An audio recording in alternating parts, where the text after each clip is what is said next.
Hello and welcome to On the Line. I'm Karl Richter.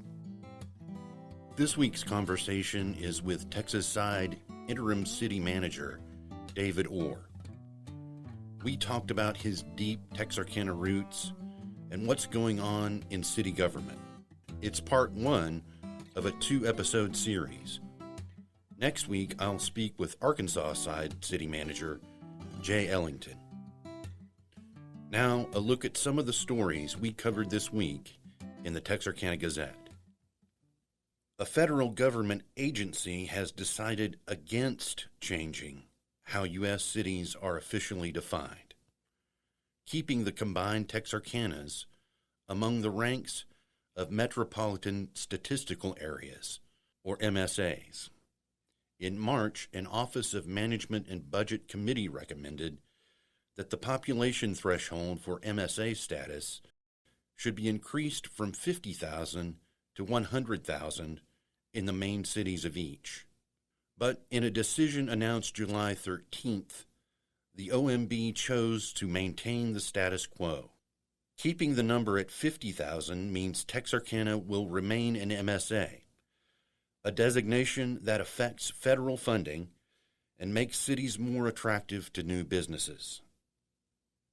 Effective August 1st, Texarkana water utilities will resume service disconnections and late fees based on the due date of the customer's August bill. Disconnections and late fees have been suspended because of the COVID-19 pandemic. During a meeting July 14th, the Texarkana, Arkansas Advertising and Promotion Commission voted to nominate a new member. Commissioners tapped Meredith Mills, co-owner of longtime Arkansas Side institution Fat Jack's Oyster and Sports Bar, to fill one of its vacant seats. If the City Board of Directors votes to approve, the commission will have 6 of its 7 seats filled. At least one commission spot has been vacant since March 2016.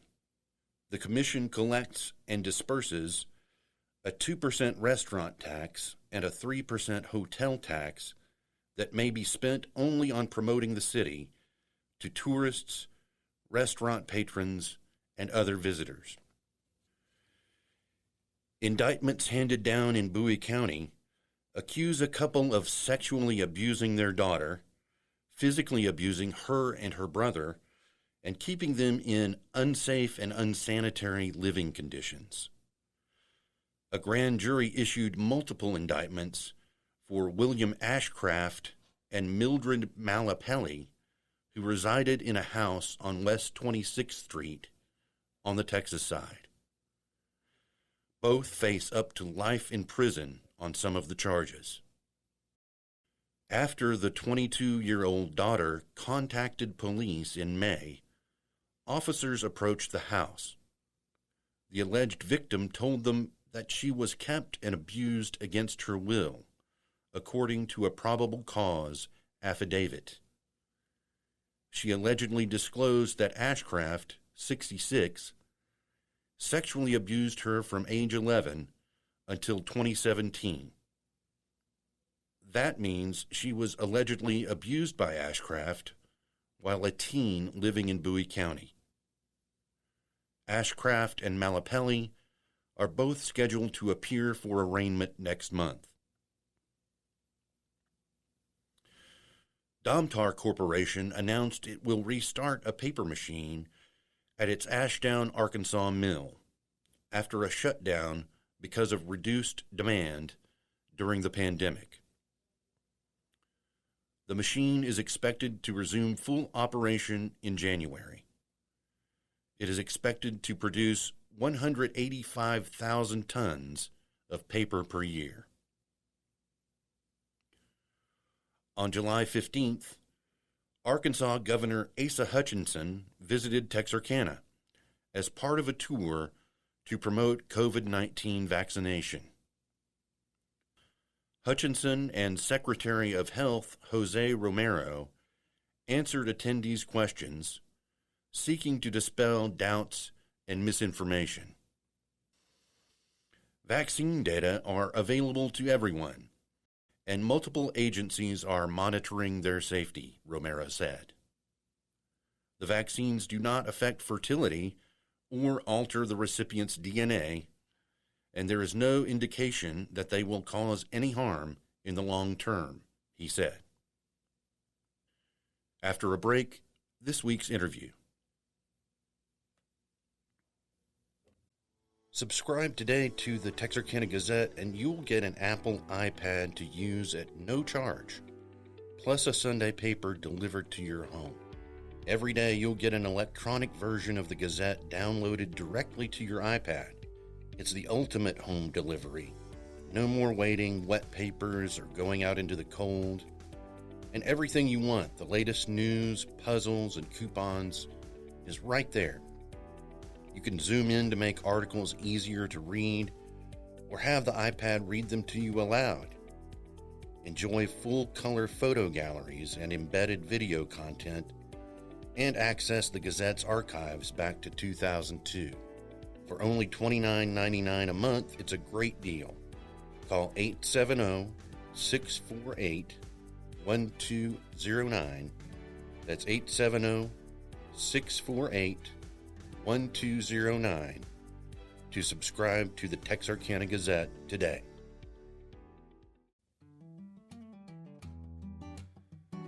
When former Texas-side city manager Shirley Jaster retired in April, she said she was glad to be leaving city government in good hands. There's no doubt she had David Orr, then assistant city manager, in mind. The city council quickly appointed him as Jaster's interim replacement, and he took the reins as the city's top-ranking unelected official. As you'll hear, stewarding Texarkana's growth and prosperity is personal to Orr. And we talked about all the latest city government news. Here's my conversation with Texarkana, Texas interim city manager David Orr. Welcome to the studio. Thank you, Karl, for having me. I really appreciate it. I want to get everybody caught up on what's going on in the city, and we'll get to that newsy stuff. But first, I just wanted to give people a chance to sort of get to know you a little better. Where'd you grow up? So I grew up in Texarkana, originally from here, graduated from Liberty Isle High School, and our family's been here for many generations, and we call it our hometown. So this is more than just a job for you. You're really embedded in the community. It is. Both sides of my family, both my grandparents on my dad's side and my mom's side, were heavily involved in the community. My great-grandfather was a superintendent for Liberty Isle schools, and for many years, and was kind of informally known as the mayor of Liberty Isle. And then on my dad's side of the family, very involved in church and just different community programs and things through Harvest Texarkana and feeding groups and things. So always had that civic kind of minded approach taught from a very young age in our family. Oh, wow. And tell me about your family. How many kids do you have?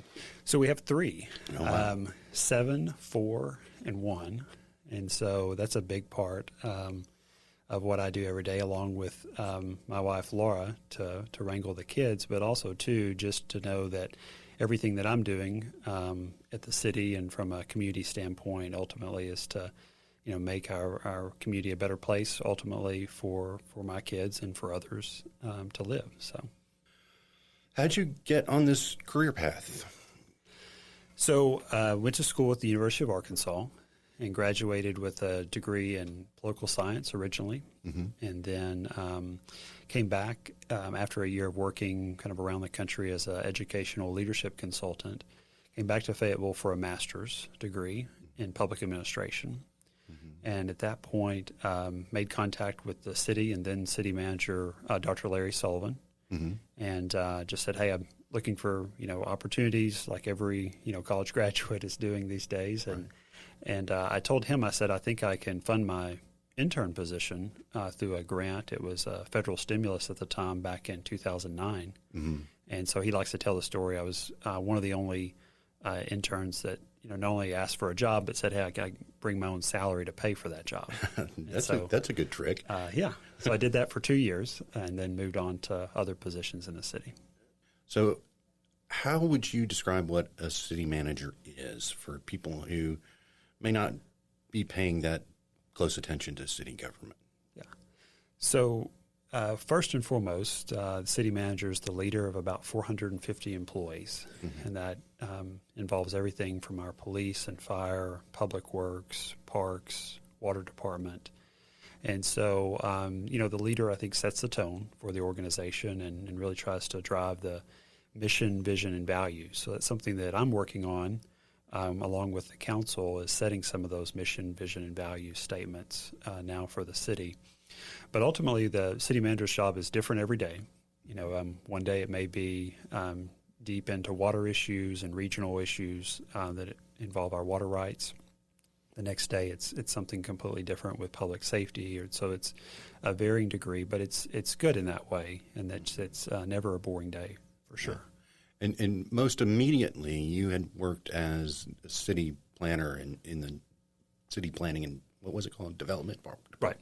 Community development. Right, planning and community development. And so for the last 6 years, I've oversaw development within the city in the planning and zoning process. So that involves both the citizen appointed committee at the planning and zoning committee level or commission level, and then also with the council. And so, and then also led the efforts for our comprehensive plan renewal back in 2018. And so a lot of that, again, is economic development related and kind of the future visioning for the city.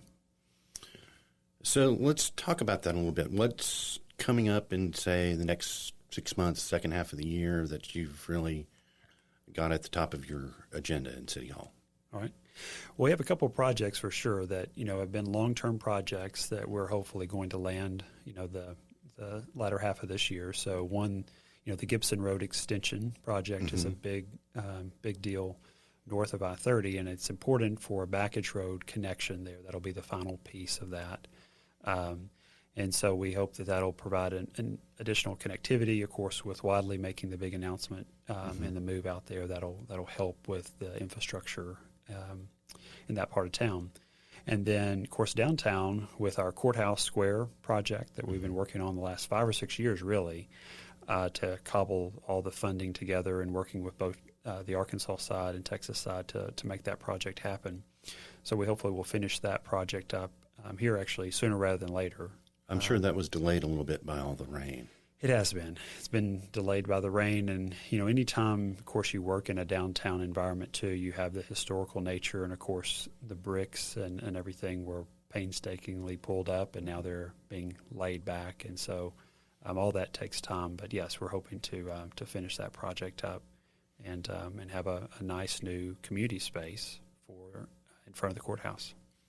I'm looking forward to that. So what else is on the list? So in terms of programs, a couple of things that I'm really excited about is we've funded some COVID rebound strategies, and that will essentially be for small businesses. And we're focusing on the new Boston Road corridor as part of our funding, and so it's looking at that corridor, looking at strategies that are really not just applicable to that area, but citywide.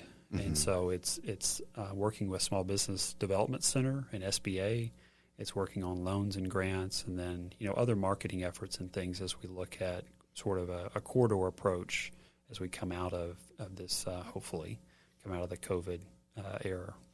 Let's talk about some of that funding. How much money has the city gotten from the federal and state governments? How much more do you expect, and what's the process going to be on deciding how to spend it all? So the original CARES Act was about $2.1 million, and then we've received supplemental funding, including what the council passed last night in the form of community development block grant funding, round 3, which was another $200 and some odd $1,000. And so that's specific to HUD and to the Housing and Urban Development program, but those are to be used in low to moderate income areas. And so that's part of the funding we've used for the COVID rebound strategy, as an example. Then we have American Recovery Act funds that was passed in March, and we received, the allocated amount is $9.2 million. Wow, that's a big number. That's a big number. We received about 4.6. Okay. But there was a question raised last night at last night's council meeting about how we plan to go about the public process. And the answer to that is that we plan to, through our budget process, we are actively earmarking some of those funds and proposing ways to use it. A lot of it is driven by the legislation itself. So there's about 6 different categories that you can spend the funding on. A lot of it is revenue loss. So we'll be looking at losses in revenue, sales tax, property tax, other types of revenue loss for the city. But then also water and sewer infrastructure is a big part of that legislation. The other big part of the legislation deals with broadband. And I know that Reddy and the county are leading in that effort. But so there's different things that we'll be prioritizing as we go through the budget process. But there'll be public comment and everything on those priorities. So the Budget Advisory Committee has begun meeting. Yes. And so that process is underway. What can you tell us about generally how the city is doing financially?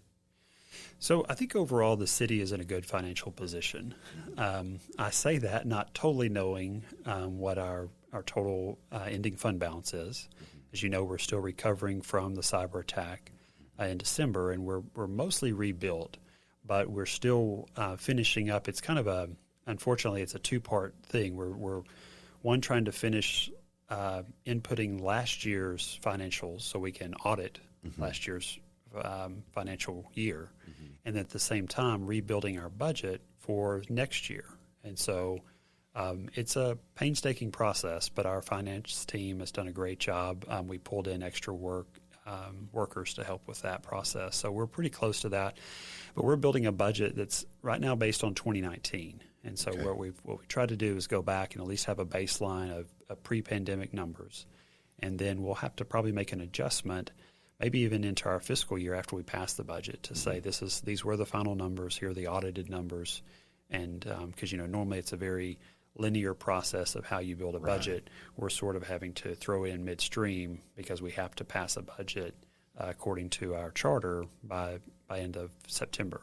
So, but it's a work in progress. But when you look at the indicators, sales tax is doing really well. And of course, a lot of the numbers we're seeing right now were compared to 2020, so we expect them to look pretty well. But we were not as hit, I think, as a lot of places around the country. Our sales tax did dip, especially in March, April, May of last year. But in comparison to what some of the numbers that were reported out from the rest of the country, this area was not that badly hit. How do you account for that? Do you know? I wish I knew. We do have several different sales tax indicators. We subscribe to some different software. We can tell you where people were shopping and different things like that in general. But a lot of it was big box. Walmart, Lowe's, Home Depot all stayed open, and so that helped a lot. And maybe not so much for our pandemic response, but certainly from the sales tax response. And with people being home last year a lot, of course, we saw a lot of those, especially home improvement stores and purchases made to renovate part of their house or do things in the backyard. Right. Speaking of the cyber attack, it caused real disruption in city payroll. Have you got that all worked out by now? Yes. So the city's caught up in terms of all of our payments to our employees. That was our number one priority and was from day one. But we wanted to make sure that it was accurate. So it took a while to rebuild those previous payrolls and then also to generate basically the amount owed. Because we made sure, and this is, I think, a key point in the whole process, that our employees were being paid throughout this time. The difference was they were being paid on essentially a snapshot in time back from December. And so we had to adjust for overtime and hours worked and that sort of thing. So those adjustments were paid out earlier this year. And on the employee side, what we've said is, hey, if you owe the city, back from that time, and if your balance came back for overtime, it was too much, you can pay the city back and essentially the same amount of time that it took for us to recover. So that was about 12 weeks of time. So there's still payments being made back by employees, but the city has made all their payments up front. What steps have been taken regarding the cyber attack to make sure it won't happen again?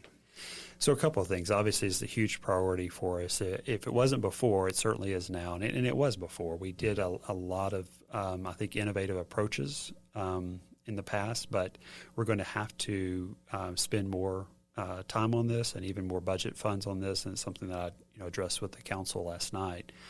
And so one of the things we worked really closely with is the Texas DIR. So Texas is Department of Information Resources, and that's school districts, that's community colleges, cities, all work through the state. And they had an initial list of about 12 recommendations that they worked with our IT department on very early on in the first week or two post-attack. They were all here on site in Texarkana. And so we've implemented a number of those things. But then post that, we've had a recent cyber analysis, gap analysis that we did that had 24 separate recommendations. And that's sort of what we're working through now, are those recommendations to ensure that, there's firewall gaps, that there's as much as we can to put things on the cloud and have multiple backups, ideally East Coast, West Coast backups, especially for our financial systems, for our budgeting systems. All that is now cloud-based. And in the past, it was all local server-based. Just something you had to learn the hard way, I guess. Unfortunately, yes. And I'm by no means an expert, but I feel much more educated about the cyber world than I did, 6 months ago. And it's just part of going through that process and learning. But like I said, we have a great IT staff. They have done a remarkable job with what the information they had and the limited resources, honestly, that they had. And so we're working on improving those resources, giving them the tools that they need to just further enhance our security posture.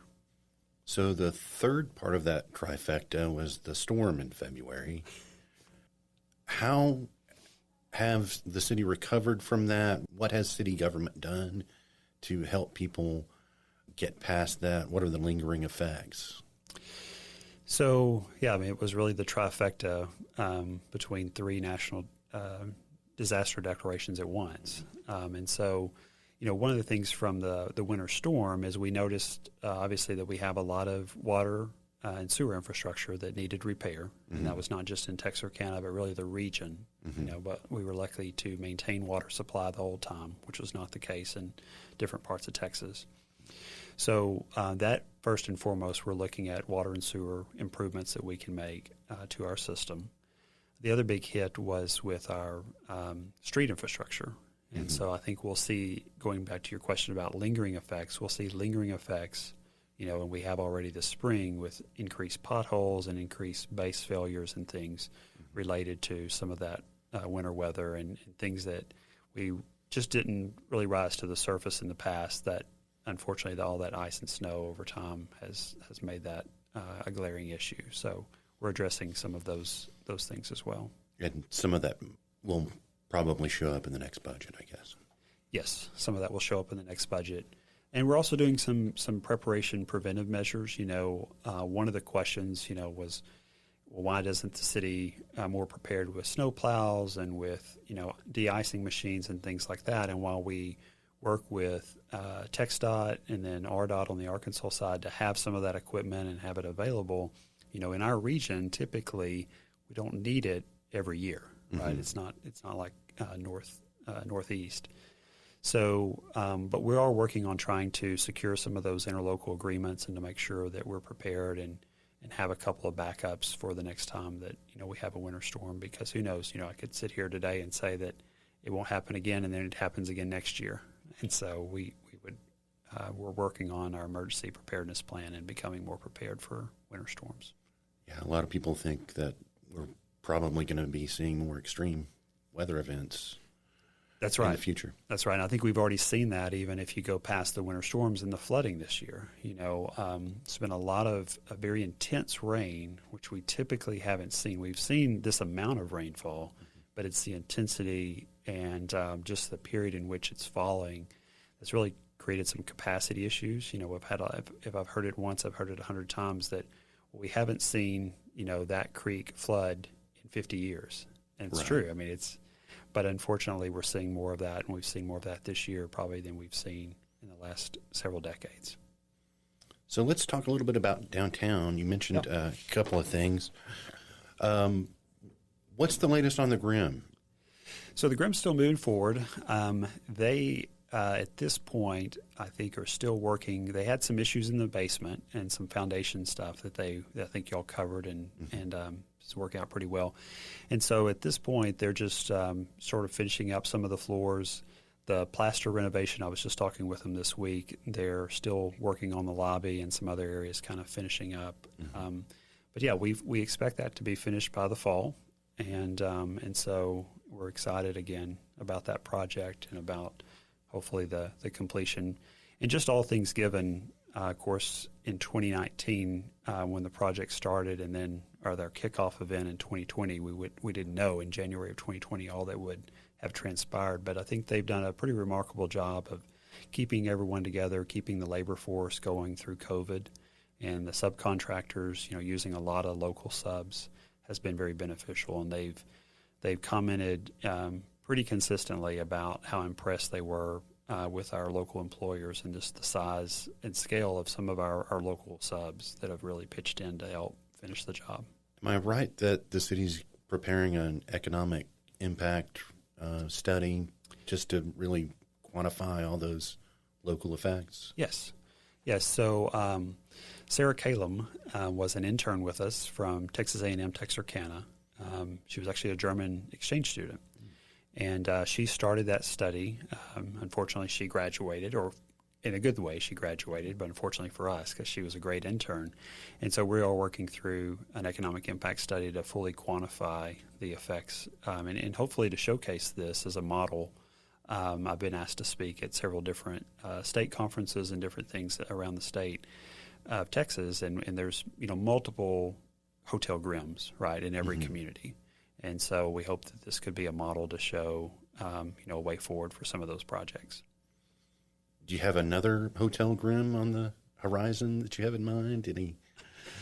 In terms of comparison, I would say that State Line Avenue, is a huge piece. Now, obviously not the same, but it's one of those things that I think we've needed to address as a community for a long time. Collectively, we all recognize it, and that was really shown in 2018 when we did our comprehensive plan. The consistent public feedback was, do something about State Line. Do something about State Line. Now, what kind of problems are we talking about? Problems just in general, I think, with safety. Traffic safety is a major issue on State Line Avenue. A lot of people will tell you, and I agree, the aesthetics could be much better. And so, but a way to balance that with business owners and with business along the corridor, I think, is important. And so, to me, it is really just, it makes us who we are in Texarkana, right? Not just the courthouse, not just downtown State Line, but the area between I-30 and downtown needs to look nice. And so it needs to be really the gateway for which we're known. And so we hope we can do that, starting off with the Metropolitan Planning Organization public meetings that they've had. And then we'll have another one, by the way, in late August on the Texas side. The first one was on the Arkansas side, then we'll have Texas. And, just to really, and I hope the public will come out, because I think we showed in 2018, with public feedback, the plan changed. And then with another meeting, the plan changed. And it was all geared towards listening to what the public had to say and then adapting the plan. So it's not just a simple listening session where nothing is done about the information. And ultimately, that's something that, the community can take pride in, that can be a source of just kind of economic rejuvenation for the corridor as well, because it has some parts that are doing well, but it also has some parts that are in need of, some economic revitalization. And there's an online survey people can participate in without having to wait for that meeting, correct? There is. There's an online survey you can fill out in your PJs, and it's easy enough. And that information will be used in the second public meeting. So I think it's TexarkanaStateline.com is the website. Okay. Yep. I'll put a link in the okay. notes to make sure that people know where to get that. Besides these big headline projects, what else do you see going on downtown? So, I think with downtown, obviously our entertainment district, and that was passed by council back in June, will be another, hopefully spur some additional activity. I'm excited about, you hear about the big projects, and we've talked about the Grimm, Texarkana National Bank, of course, and David Peavy's project is another huge project in downtown, and the courthouse. But I'm excited about some of the smaller things that are coming in, and by smaller I don't mean necessarily in scale, but just we've got a number of restaurants that are looking downtown, and that's exciting because 10, 12 years ago when I moved back home, that was not the conversation. If there was much of anything downtown, they were looking at moving out of downtown. So it's pretty cool to see a lot of restaurants looking at downtown as maybe a second location, maybe to move their primary location. But the one of the areas that I'm excited about, and kind of a block by block approach, is if you look at like the Perot Theater and 3rd Street, you've got the Beauty Bar that's now there. We've got Columbia Property that's looking at developing half of that block into additional retail space, office space.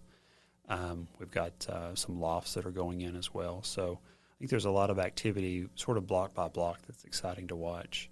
And then the other big thing that we're looking at, and this is still kind of in its infancy stage, but we have a group from Texarkana that's looking at an incubator space. Oh, wow. And so we're working with Ready and Texarkana College, Texas A&M, and our group has made some tours most recently to North Little Rock and to University of Central Arkansas to look at their incubator spaces. But explain to people what that would be if they don't. Yeah, so an incubator space basically is a business incubator space. It goes by a number of different names, and that's part of what we're trying to drill down to, right? What is this actually going to be? And so it's there's the North Little Rock one is actually called an innovation hub, but it's more of a maker space. So it's things where you go in and you learn a trade, and then you produce something. So they have pottery classes, they have wood making classes, they have welding, 3D printing, you name it, they have a lot under one roof. I think Texarkana's will look a little different. We're still not there on what exactly that will be.